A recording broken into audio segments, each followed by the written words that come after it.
Hello, this is a guy who likes fanfiction and is too lazy to read, so here is Lorgar's discovery, Lorgar's Betrayal in audio form. Check the description for the links to the author. Index Asteroots, White Scars. Origins. When the infant Primarches were scattered, the fifth pod was luckier than most. Rather than fall into the hands of a cruel tyrant, or onto a desolate world, the future Jagatai Khan landed on the fertile and free plains of a world its inhabitants called Koguris, and later imperial expeditions recorded as Mundus Planus. The child was found by Ong Khan, the leader of a small tribe in this grassland. It was Ong that named and raised Jagatai. The prodigious gifts that the Primarch possessed, in strength, size, and intelligence, caused him to be seen as a gift from the gods, and it was unsurprising that, at only 7 years old, Jagatai became the heir to Ong Khan's position. 2 years later, Ong died of a wasting illness, and Jagatai became Jagatai Khan. These 2 years, and the few preceding them, shaped Jagatai's character.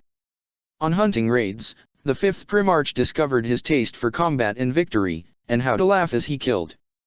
As Khan, he waged ceaseless war on the other tribes, thinking in part to unite the warring peoples of Koguris. Each one ended in a victory, for a Primarch's military genius was incomparable, and Jagatai's keen eye soon spotted a new opportunity. The steppe of Ong Khan's and other tribes was known as the empty quarter to the other inhabitants of the planet. These inhabitants were humans too, but rather than the divided barbarians of the east, they were an iron empire led by one known as the Palatine. The empire's army was widely considered undefeatable, but the Palatine was no fool, and he feared the barbarians of the empty quarter. Thus, despite raiding the steppes as they raided his own lands, he did not invade. Perhaps the Primarch saw that fear in a greater light. He decided that, since the Palatine would not invade the empty quarter should invade the Palatine. It was difficult to unite the tribes of the empty quarter, and ultimately it became clear Jagatai would not create a permanent nation, but rather a horde with which to raid the Palatine's domain. The goal, too, was never conquest of the great empire, but only its weakening. Jagatai had no ambition to become one of the settled peoples and abandon his culture. This weakening was accomplished spectacularly. For 5 years Jagatai Khan bled the Palatine's empire dry, while its superlative armies ran around the vast domain in vain attempts to arrest the raids. Eventually, the Palatine decided to take matters into his own hands. Taking an army of 2 million, he chased Jagatai Khan into the Kumkarta mountains, until at last a great battle erupted between the barbarian and Palatinian forces. By this time Jagatai Khan was a giant, magnificent in battle, if slightly arrogant and, to some, sadistic. In truth, it was not a matter of enjoying the slow despair an enemy felt as their structures crumbled around them and their resolve was crushed into nothingness, but of knowing how to use it. Now, though, he saw he himself would be crushed if nothing was done. Consulting the seers of the Tsadi and Arga, the Khan chose an auspicious date and, at that time, charged into the Palatinian army. The attack was met with less resistance than expected. For all its mass, the army of civilization was not adapted to fighting on mixed terrain, and was low on supplies and morale both. Jagatai's lightning horsemen charged through to the Palatine himself. The ruler fought back, and even pierced Jagatai's head with a thrice-blessed spear, but the Khan had time to crush the Palatine before retreating and falling unconscious.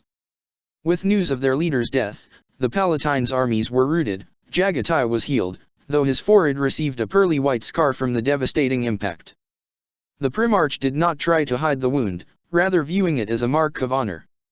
Jagatai continued slowly raiding the states that succeeded to the Palatine's throne, but while he was greatly amused by their pathetic declines and squabbles, soon far greater matters would come to occupy his mind.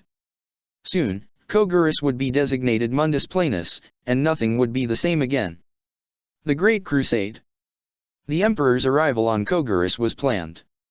He had seen that one of his children was on the world, and therefore he came personally, with a full complement of the 5th Legion. As the 5th Legion conquered the planet, Jagatai Khan met his father. It was a brief meeting, for Jagatai recognized the Emperor immediately and accepted his rule. He asked, in return, that his people be allowed to retain their wild ways. This the Emperor gladly permitted, as it would make them better warriors, and that he himself be allowed to fight among the stars in the Emperor's name. It is said that the Emperor laughed at this, for that was what he had planned already. The emperor decreed that the White Scars should number 100,000 asteroids, superhuman warriors bearing Jagatai's own gene seed. At his arrival, they consisted of only 20,000. Jagatai would, with time, bring them up to about 105,000, plus or minus battle casualties and new recruits. They had their own methods of war, in many ways similar to the Khans, in many ways distinct. Jagatai learned in detail the operation of warbikes and their uses in battle, as well as the biology and culture of the many alien species he would have to clash with. He was nothing if not a tactician, after all. On the adoption of Kogurus culture, however, the 5th Primarch stood firm and insisted his legion follow him. They did. You shall be my raiders, my memories, my scars. You shall be the eternity of Kogurus plains, and through it you shall taste the sweet tart of a fallen foe. You shall be the horseman that comes in the night and burns the cage of complacency. You shall be the dusk of bright slavery. You shall be my raiders, my memories, my scars, my shining scars. Jagatai Khan, in a speech made on meeting his legion. At first, the campaigns went quite well. Jagatai met his brother Primarchs. For a long time he campaigned with Rabut Gilaman, who noted the charm and intelligence of the Khan. He fought alongside Conrad Kurz and the Night Lords, at first being interested in their tactics. Soon, however, he became disillusioned by the brute oppression they perpetrated on their home world.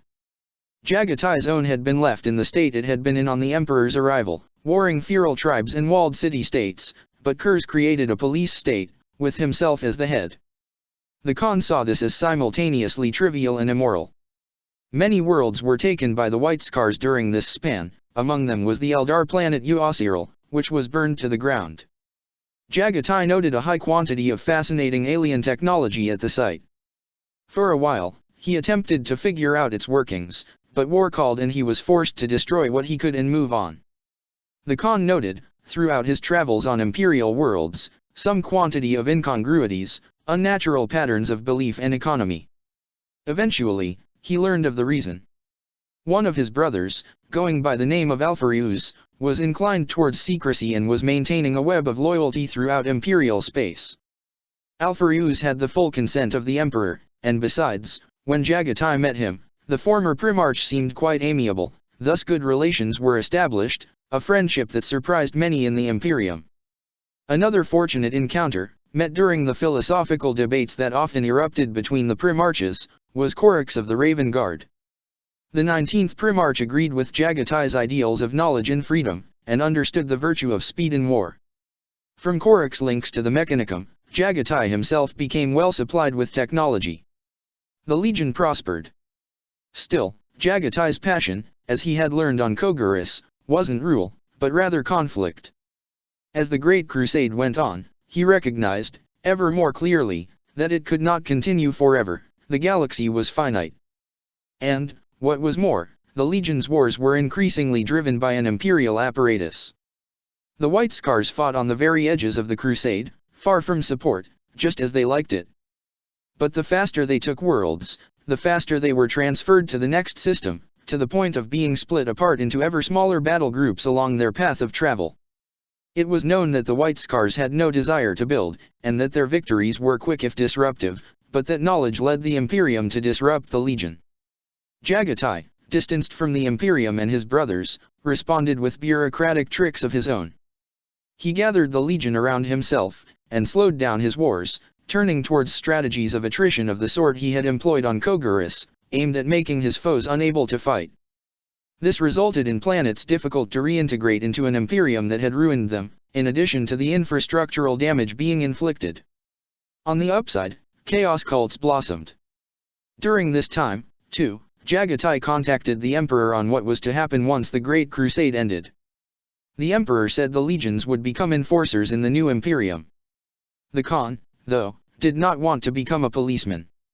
In fact, he had severe doubts that the Emperor would need a patrolling force of 2 million asteroids, leading him to wonder if perhaps the decision would be made to trim some of the legions away. The Khan was worried. And during that worry came the flashpoint that was Savarajn. Savarajn was a human world, the center of a great trade network. Some of the best routes in the cosmos crossed here. Thus, the planet was rich, with great opulent towers and technological marvels. In other words, it was the perfect prize for Jagatai's barbarians. The invasion was a slow one, indeed particularly slow because of the planet's value. Step by step, the plutocrats were drained of their will to fight. But Savarajan was more than a convenient planet to raise, it was the designated meeting place of the 5th and 14th Legions. Upon arrival, Mortarion already knew that the Khan had been in orbit for some time, thus he assumed the planet was almost pacified and, without consulting the White Scars, launched an all-out assault. It was successful. The Death Guard were after all Space Marines, but Mortarion's legion suffered massive losses, and Mortarion complained to Robert Gilliman. "You did not pacify the world. It is as simple as that. You have violated a duty given by the Emperor, and by that you have gravely harmed my legion." "No, Chin Xa, I will not ignore the issue. I cannot ignore the issue. Certain irregularities must be dealt with, no matter the pain." Mortarion. The 13th Primarch was by now War Master, and from this high office he decided to negotiate the dispute. After fighting with Jagatai, and examining the planets he had taken, he condemned his former friend for destroying infrastructures and productivity while giving nothing in return, and not even being fast about it. Jagatai had nowhere to turn. The crusade would, it seemed, go on without him. His culture and way of war were being censured. Rallying his legion, he returned to Kogaris, where for a few days he brooded. He knew the Emperor would agree with Gilliman, and that the legion as it was could not be maintained. It was here, in the only place in the galaxy still loyal to him, that Jagatai confronted an awful truth. Joining the Imperium had been a mistake. The Great Betrayal. When emissaries from Lorgar Aurelian arrived to Kogaris orbit, Jagatai Khan thought of turning them away. When they presented their suggestions, though, he immediately approved. He had been made to raid the Imperium, not to lead within it. The diplomats also talked to the White Scars of 4 true gods, powers of war, cunning, disease and enjoyment. Jagatai had heard of those deities from the Storm Seers, shamans which had become the Legion's Liberius. They were spoken of as dangerous if mighty. The one called Kern was particularly known, but Jagatai knew that devotion to him was ultimately prone to inciting berserker rages and mindless aggression, something that his legion already had enough of. Thus he pledged the White Scars to Kern's opposite, Slaanesh, a deity of utmost pleasure and deepest pain, concepts Jagatai could also respect, though in those times neither he nor the legion truly understood them. Actually getting that legion to follow him was slightly harder. The secret of the change in allegiance was kept until arrival in the Istvan system. There, Jagatai sent those most likely to keep the Emperor's course down. The entrenchment of Kogaris' way of life in the Legion, and general resentment at the period of its division, meant that few beyond those that were sent to the surface rebelled upon learning the truth. Those that did, led by Shivan Khan, captured several ships and for 5 days harassed the White Scars fleet before Jagatai captured and skinned Shivan personally, as a sacrifice to Slaanesh. Some of his Imperials, led by Torgun Khan, fled with Luthor. As an additional distraction, an apparent misunderstanding led to Angren's ships, filled with the World Eaters, firing on the 5th Legion. A war erupted between the two factions, brought to a stop by Rogaldorn's council, but perhaps it would have been better had it not been. The World Eaters have harassed the White Scars ever since their second betrayal, even more than other Chaos Legions. Thus the White Scars, deployed in the First Fleet, led by Dorn, sped to Terra. On the way, some tried to conquer planets lying in their fleet's path, but Jagatai kept his focus on Terra. In the final approach, the Night Lords were found to be lurking in the First Fleet's ships, but to the Khan it mattered little. They were at Terra, and as their new god decreed, they would laugh as they killed. Rogaldorn tried to marshal the White Scars into regular formations, but the 5th Legion had its own way of war. It howled across the desolate plains of Terra. It destroyed stronghold after stronghold, city after city. Sometimes it attacked the Imperial Palace, swarming its walls to get a breach, but for as long as the siege lasted, victory was assured, and thus there was no real focus on breaking the walls rapidly. Some successes were reached. For instance, Jagatai Khan personally grabbed the leader of the Night Lords detachment, Josahal, off the palace's walls and sacrificed him to Slaanesh, but overall, the siege was for other legions. Then, in an instant, everything changed. The air forces inside the palace and above it rose into the Terran skies, and the Discoverer's orbital superiority was lost. Imperial forces permeated the planet, and the White Scars were forced back, not only to stop the siege but to retreat, except they had nowhere to retreat to. Without control of Earth's orbit, the unbroken forces of the White Scars scattered across the surface. Among the traditions of Jagatai's legion was the custom of the Warhawk selecting an Astarte, upon the death of the previous one to hold that post, as the Lord of the Hunt. That individual, often chosen from among the leading captains, threw off his former name and became the closest advisor to Jagatai, as well as gaining secondary governing power in almost all matters, a tradition instituted when the legion was stretched thin, to allow some semblance of organization. The Lord of the Hunt was, quite simply, the second in command of the legion. During the retreat from the Imperial Palace, the Lord of the Hunt rallied the remnants of the legion, which had become separated and were now a vast array of independent forces clashing both with the loyalist legions and each other. In this chaos, the Lord of the Hunt managed to create a warband large enough to protect itself from concentrated attacks, then annexed smaller groups into it to recreate a semblance of organization. His primary goal, however, was finding the Primarch. He did succeed, a few days before the Second Fleet arrived, but found that the Khan did not dislike the chaos his legion can become. Rather, he found it to be beneficial, because Jagatai had no wish to rule. Therefore, the Lord of the Hunt's warband scattered as well, with only a few of the most loyal warriors staying by their leader's side. The Lord of the Hunt, once Targutai Yesuge of the Tsadian Arga, watched his father's form recede. It was foolish, he knew, but even now he wished that it had been different. Things could have gone better. Playing gods against each other had been a fool's errand, and his Gene father's mind was, it now became clear, paying the price. Perhaps the being called Slaanesh was dissatisfied with the Fifth's lack of devotion, or perhaps it was merely that devotion to it warped even minds as great as Primarch's. Whatever the cause, Jagatai was dashing his legion against the rocks, and the White Scars were disappearing. The Lord of the Hunt would not betray his Gene father. But he could contain the Khan's mistakes. The Primarch had his own troubles. Not long after he sent off the Lord of the Hunt, the Khan was found by a party of Raven Guard. They could do little to hurt a Primarch directly, but after their escape, Jagatai began having his prized armor work incorrectly, often either freezing up or trying to twist in a direction other than where Jagatai wanted it to. The unpredictable errors infuriated the Khan, as well as weakening his abilities in battle. Eventually, he was forced to fight without armor on, and received 2 more White Scars as an outcome. Finally, after what seemed like an eternity, the Second Fleet arrived on Terra. They picked up Jagatai and many of his legion, by now greatly decreased in strength and numbering about 20 or 30,000 Space Marines. Nevertheless, upon returning to Lorgar above, the Khan obtained his permission to depart early.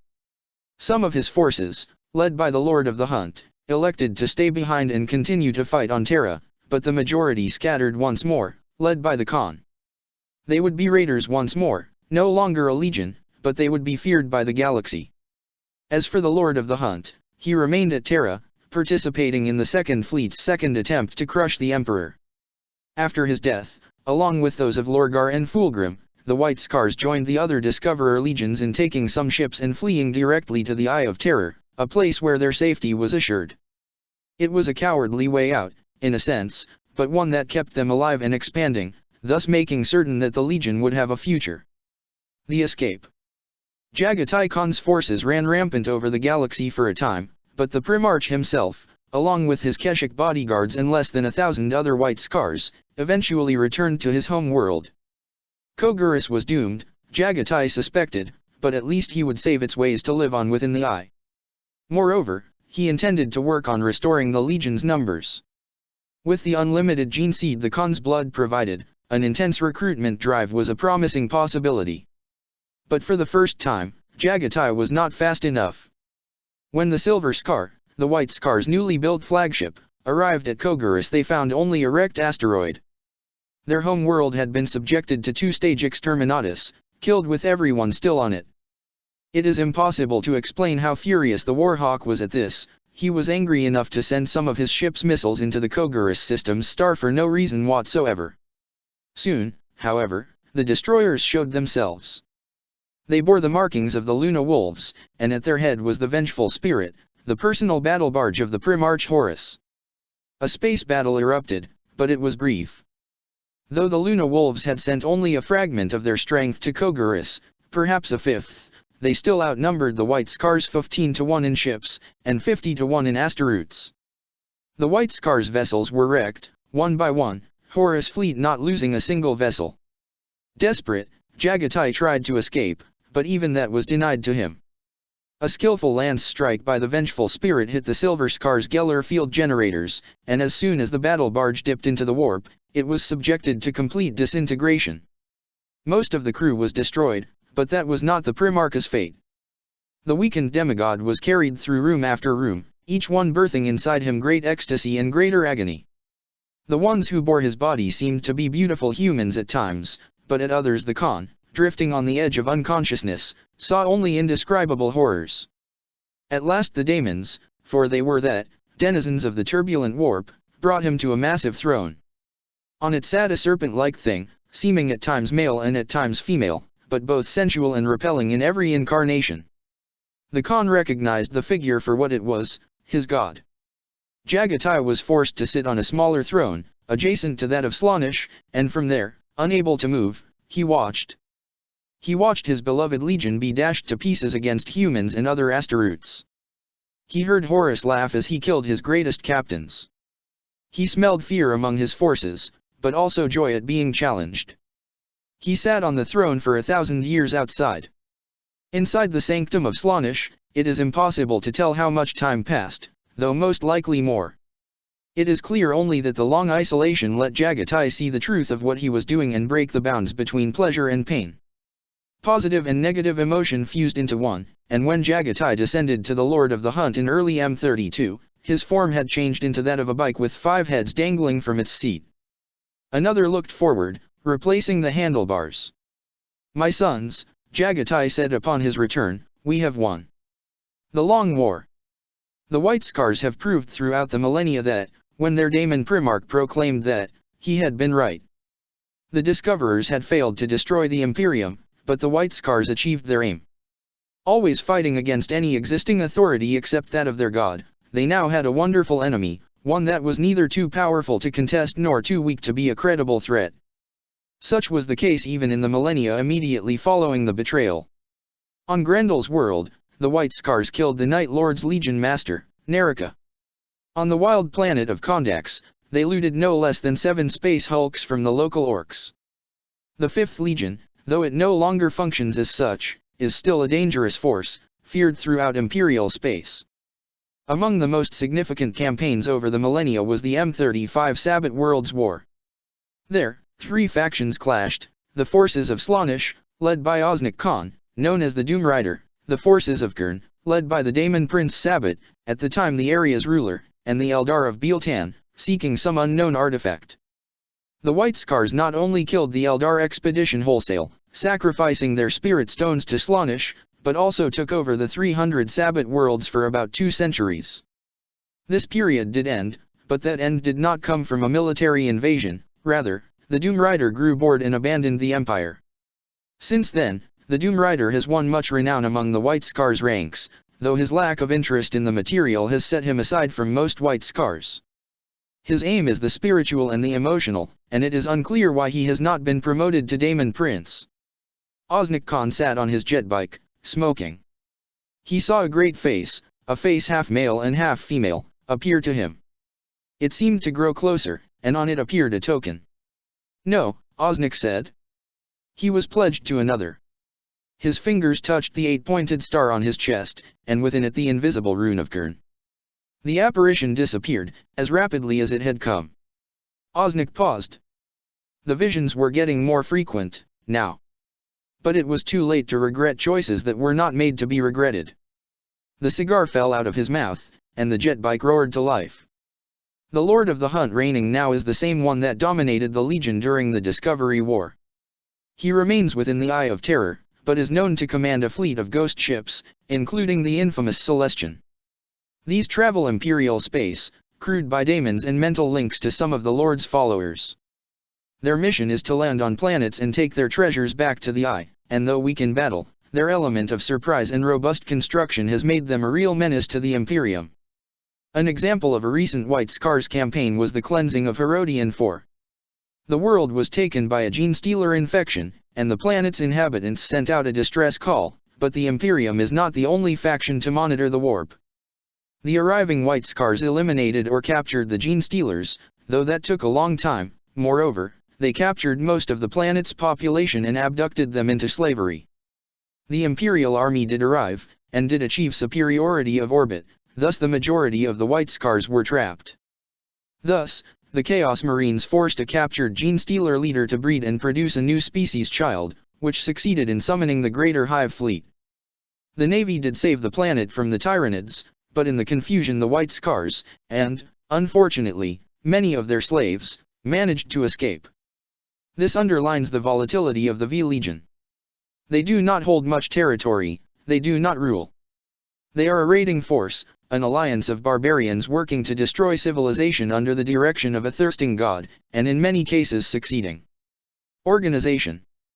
Before the discovery, the White Scars were organized into 25 brotherhoods, each numbering about 4,000 space marines, and above that 5 hordes, each consisting of 5 brotherhoods.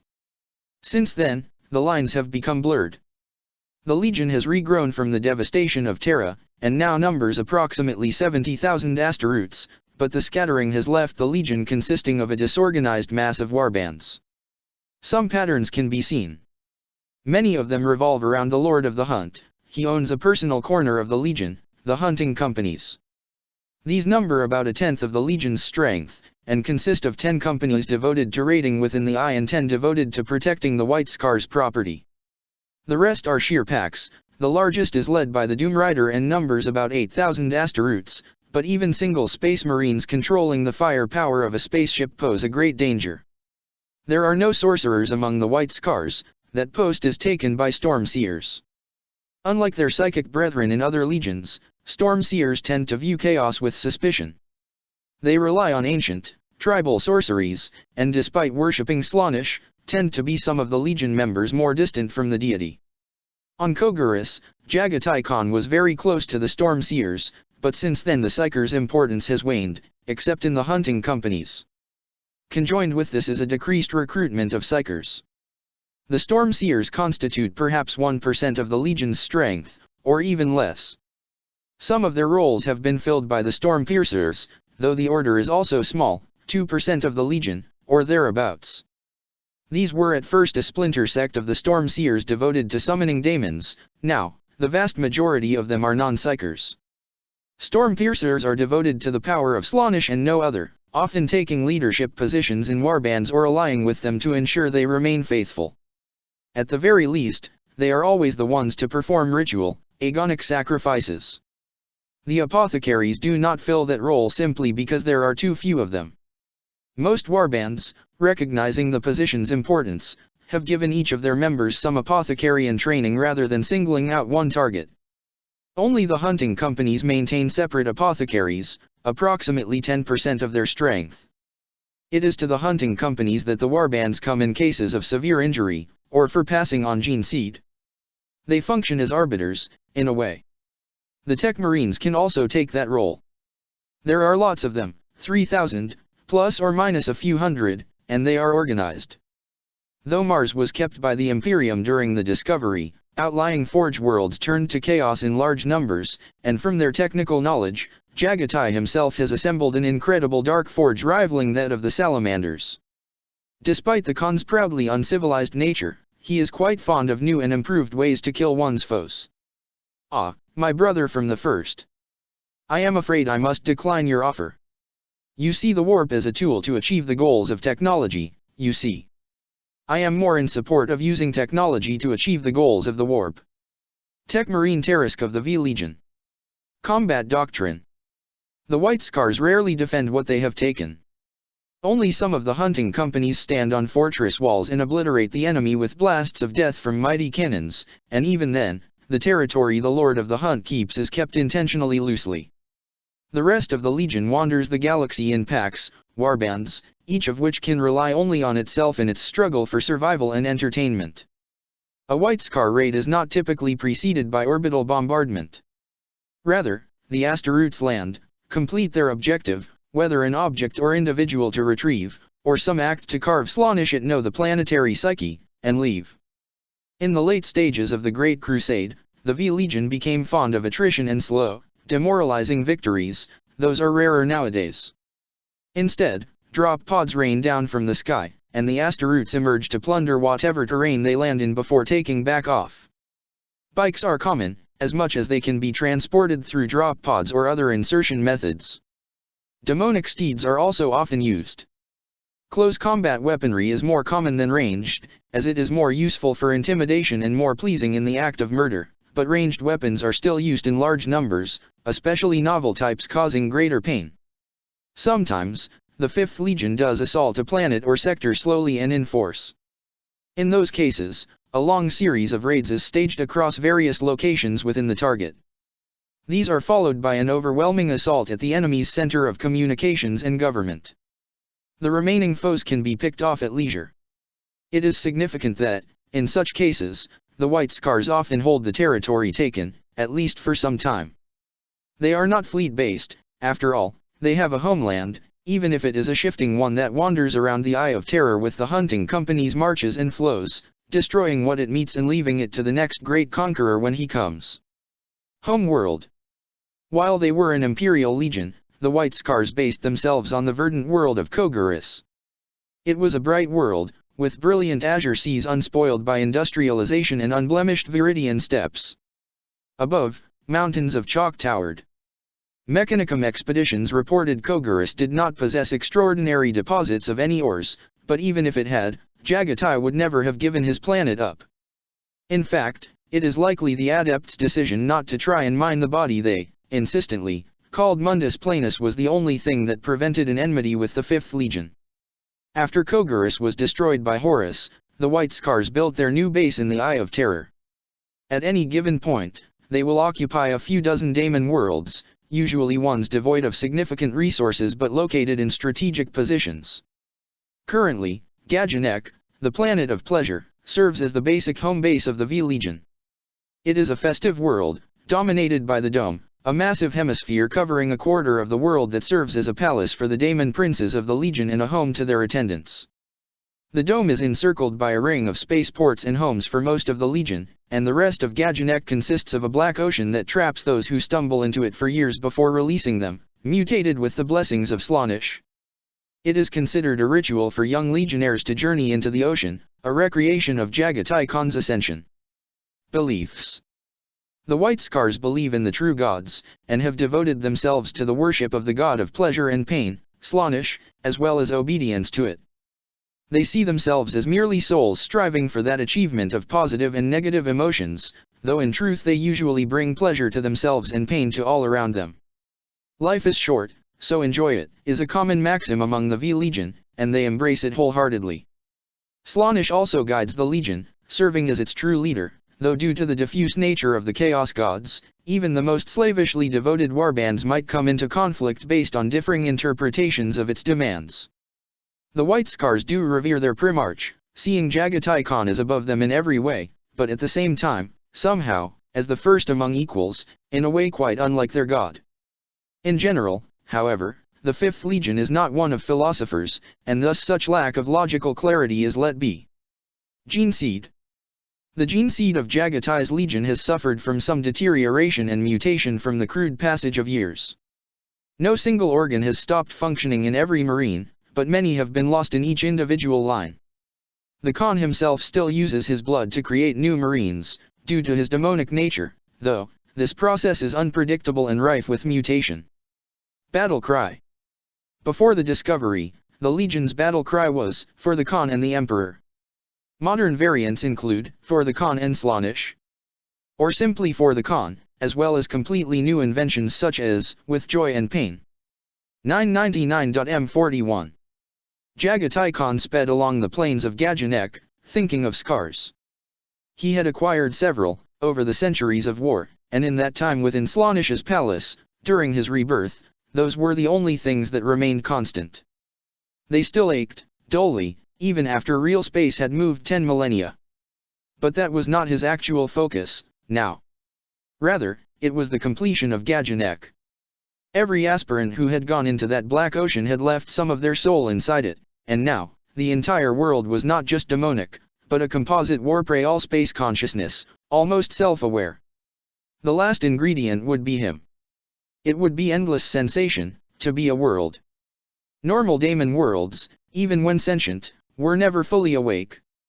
But Jagatai Gajanek would be. Only existence in the warp as a daemon prince of Slaanesh could prepare him for something like this, and then only barely. Because the warp, for all its wonder, required the Materium to truly be an interesting system.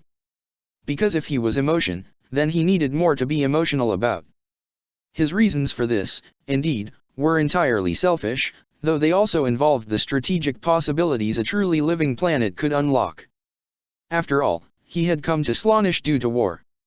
He had, in truth, lived for war. But he wasn't alive anymore, he was greater than that. Check the description for the links to the author.